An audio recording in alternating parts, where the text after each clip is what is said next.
నమస్కారం. నేను మీ సుబ్బలక్ష్మి. ఈవేళ నేను భక్తి మార్గము, జ్ఞాన మార్గము ఈ రెండు మార్గాలకి ఉన్నటువంటి డిఫరెన్స్, దాని మీద నాకున్న అభిప్రాయాన్ని మీతో పంచుకుందామని అనుకుంటూ ఉన్నాను. జ్ఞాన మార్గం అనగానే మొదట ప్రశ్నించే తత్వం నుంచి అది మొదలవుతుంది. దేనిని తొందరగా నమ్మడం ఉండదు. ప్రతిదానికి ఒక సైంటిఫిక్ రీజన్ అనేది ఉండాలి.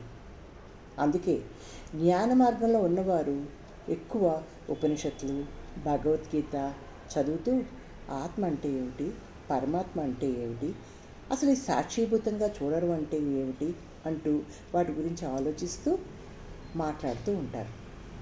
అప్పుడే నేను అనే పదానికి అర్థం వెతకడం మొదలు పెడుతూ ఉంటారు. పాతకాలంలో ఎవరిని ఉదాహరణగా తీసుకునేవారో నాకు తెలియదు, కానీ ఈ తరంలో మట్టుకు అందరూ రమణ మహర్షి గారిని తలుచుకుంటూ ఉంటారు. ఇక్కడి నుంచే మొదలు నేను అంటే ఎవరు, ఈ దేహమా అని అనుకుంటూ మళ్ళీ లేదు ఈ దేహం కాదు అనే భావాన్ని అనుభవపూర్వకంగా తెలుసుకుంటారు. అలా తెలుసుకున్నప్పుడు అన్నిటినీ భావరహితంగా చూడడానికి ప్రయత్నం చేస్తారు. మొదట ఈ శరీరం నేను కాదు అని అనుకుంటారు. ఆ తర్వాత ఈ కనిపించే ప్రపంచం కూడా నిజం కాదు అనుకుంటారు. ఈ జరిగే విషయాలలో తన ప్రమేయం ఏమీ లేదు, అది అలా జరగవలసి ఉంది కాబట్టి అది జరుగుతోంది.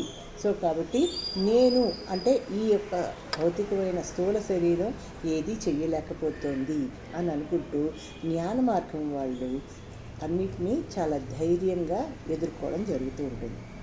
నాకు అనిపిస్తుంది చాలా వరకు మగవాళ్ళకి ఈ జ్ఞాన మార్గం చాలా సూటబుల్గా ఉంటుంది అనుకుంటాను. ఎందుకంటే వాళ్ళు కొంచెం స్టేబుల్గా ఉంటారు. ఇది నా ఉద్దేశం మాత్రమే. దాని తర్వాత మనకు ఉండేది రెండో మార్గం, భక్తి మార్గం. భక్తి మార్గం అనేది మనకి చాలా అంటే భారతదేశంలో ఎక్కువ శాతం మంది ఈ మార్గంలో ఉంటారు. అలా అయితే మూఢ విశ్వాసాలకు వెళ్ళకుండా ఉంటే కనుక ఈ భక్తి మార్గం అంత సేఫ్ ఇంకొకటి లేనే లేదు. ఇక్కడ సాకారంతో రాముడు, కృష్ణుడు, అమ్మవారు అంటూ వాళ్ళ మీద స్తోత్రాలు, జపాలు చేసుకుంటూ మనస్సుని రమ్మింప చేసుకుంటూ ఉంటారు. అంటే దాని అర్థం అది చేస్తూ ఉంటే మనసుకు ఒక రకమైన ఆహ్లాదకరంగాను ధైర్యంగాను ఉంటుంది. ఈ ప్రాసెస్లోనే మనసు ఆ భగవంతుడి మీద బాగా లగ్నమైపోయి రకరకాలైనటువంటి అనుభవాల్ని పొందుతారు. అయితే తర్వాత ఈ అనుభవాలు నిజం కాదు, కానీ తను చేరవలసిన ఆ భగవత్ మార్గానికి ఇది మైల్ స్టోన్స్ ఇవి అన్న సంగతి తెలుసుకుంటారు. మనసుని నిర్మలం చేసుకుంటే, అంటే వాళ్ళ మనసు ఎప్పుడైతే నిర్మలం అవుతుందో అప్పుడు నేను ఈ శరీరం కాదు, నేను ఈ మనసుని కాదు, బియాండ్ ద మైండ్ సంథింగ్ ఉంది అనే విషయం మీద జ్ఞానం వస్తుంది వాళ్ళకి. అలాంటి పరిస్థితుల్లోనే ట్రాన్స్డెంటల్ మెడిటేషన్ అని చెప్పి మహర్షి యోగి గారు ఈ సబ్జెక్ట్ని చాలా ప్రాచుర్యంలోకి తీసుకొచ్చారు.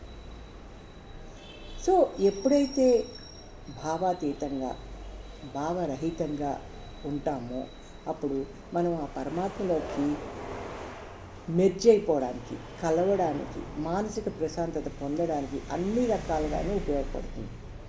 ఈ రెండిట్లో కూడా వ్యక్తి దేనికి నేను బాధ్యుడిని కాను అని తెలుసుకుంటాడు.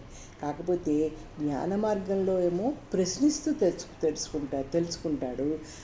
ఈ యొక్క భక్తి మార్గంలో సరెండర్ అయిపోయి తన రెస్పాన్సిబిలిటీ మొత్తం అంతా ఆ యొక్క భగవంతుడికి అప్పచెప్పి తెలుసుకోవడం జరుగుతుంది. ఈ రెండు మార్గాలే కాకుండా ఇంకా మార్గాలు కూడా ఉన్నాయి. వాటిని గురించి కూడా నేను మీతో పంచుకుంటాను. నమస్కారం.